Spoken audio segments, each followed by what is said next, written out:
Hey,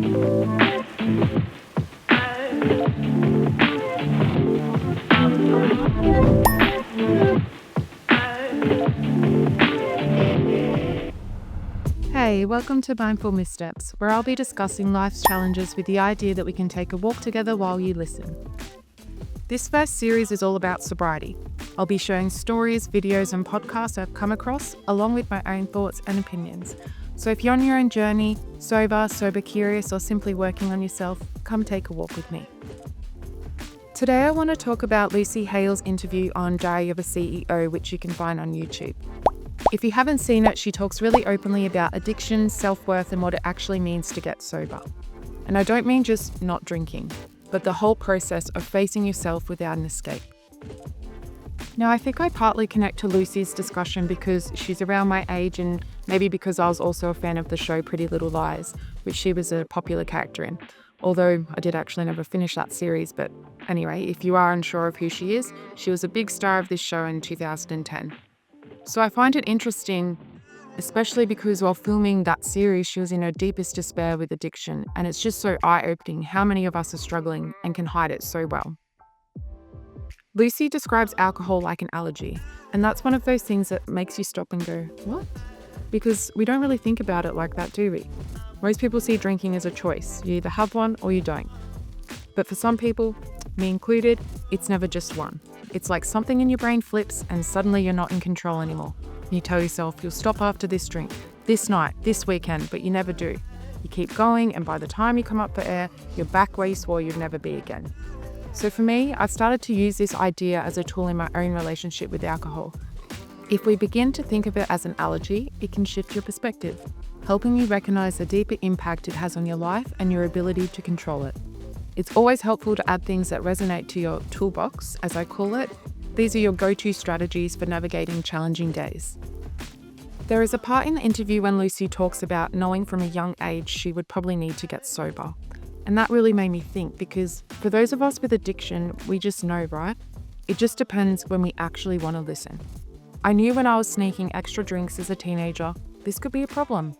I knew when I was pretending I wasn't drunker than everyone else, although I was just in the bathroom getting in the extra drinks that I hid in my bag, this could be a problem.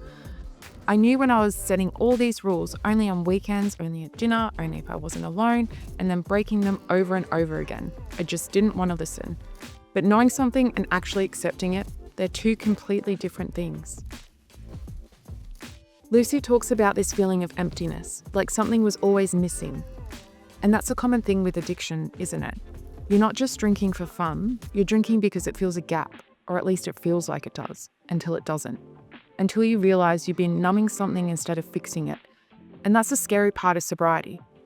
There's no more numbing. There's no more hitting pause on your thoughts, your feelings, your regrets. It's just you, sitting with all of it. She said, I tried to fill a void with everything, relationships, food, work, alcohol, but nothing ever worked. It wasn't until I sat with myself and really looked at why I felt so empty that things started to change. So, when drinking has been your escape for so long, what do you do when you can't escape anymore? When you have to sit in the discomfort of being you? It's something I'm still figuring out, honestly. I find the time alone with myself the hardest when I'm feeling this disconnect, not wanting to be present in my body or reality.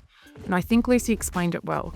The way sobriety isn't just about not drinking, it's about getting to know yourself again, or maybe for the first time. For me, I like to drink alone, and it meant I never allowed myself to be present. As soon as I was alone, I wanted to escape, and I still struggle with that feeling. Lucy also talks about loneliness, and that's something a lot of people don't realize about drinking too. You can be surrounded by people, laughing, playing along, and still feeling completely alone. Because if you're using alcohol to connect with people, but you're not even connected to yourself, then what are you actually doing? Who are you even pretending to be? These are all questions that I'm learning to sit with. One thing Lucy said that really stood out to me was, I've been working on sobriety since I was 20. I'm 33 now, and I've been sober for a year. It takes time. That's such a powerful reminder that this process isn't instant, it's not a straight line, and it's not about perfection, it's about persistence. For me, as I said earlier, I've always known it was a problem. I've been working on it for about 5 years now, and I'm currently 4 months sober. Hey. But I stand by the saying, never give up giving up, because the truth is, slipping up doesn't mean you failed. It just means you have another chance to get back up, to try again, to keep moving forward, and that's what really matters. And I think a lot of people worry about what happens after they quit drinking. Who will they be without it? Will they still be fun? Will they still have friends? Will life feel dull? But something Lucy said really stuck with me. She called sobriety the greatest gift she's ever given herself. At first I thought, yeah, okay, that sounds nice. But then that little self-sabotaging gremlin in me starts squealing at the idea. I catch myself vividly imagining drinking, and in those moments, it still feels more powerful than sobriety ever could. So I can't say I'm there yet, but the more I sit with it, the more I realize she might be right. Maybe the gift isn't just sobriety itself, but everything that comes with it. The clarity, the stability, the chance to actually be someone instead of just numbing and running away. So yeah, if you haven't watched that interview, I'd recommend it. It is just a short portion of the entire interview, as she also talks about eating disorders, relationships, and more. So I'll link it below. Even if you're not sober or thinking about sobriety, it does make you ask yourself some questions you might not have thought about. So to finish this video, I'm just going to add in a few minutes of guided meditative breathing to walk with. Now, I don't have a super soothing voice, I know, so I did use a nice AI guy to generate my words instead to guide you. And side note, this will be a 10-part series and I'll put out another episode soon. Talk to you in the next one. Stay mindful.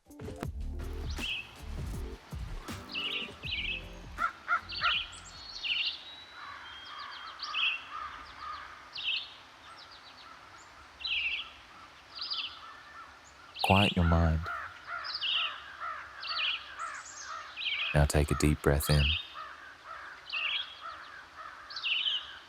and let it go. No rush, no expectations, just walk.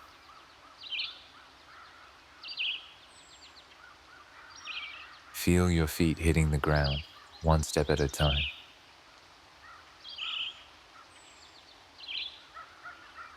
Notice the rhythm.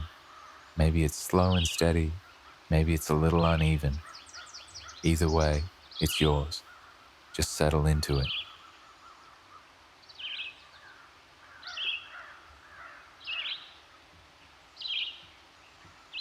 Breathe in and out.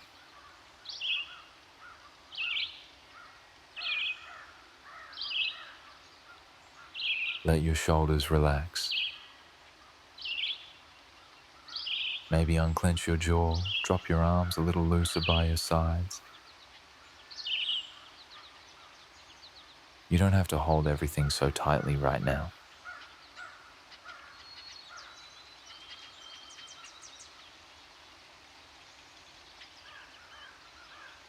As you walk, start noticing what's around you.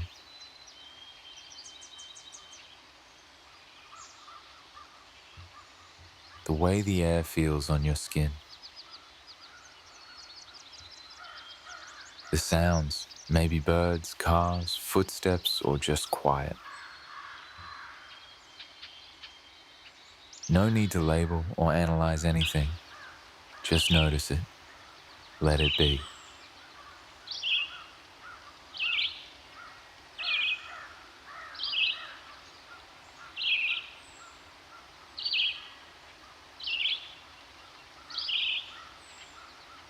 And if your mind drifts, that's okay. Just imagine your thoughts, like the clouds passing by.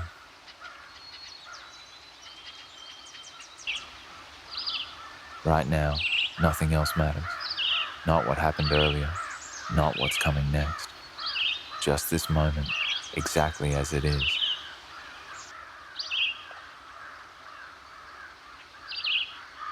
Let yourself be here for it.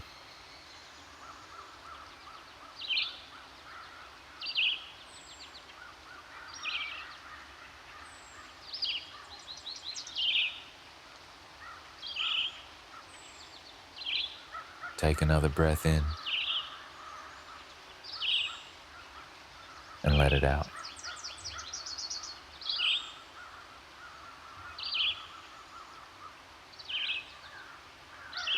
Maybe you feel a little lighter, maybe not. Either way, you showed up for yourself today, And that's enough.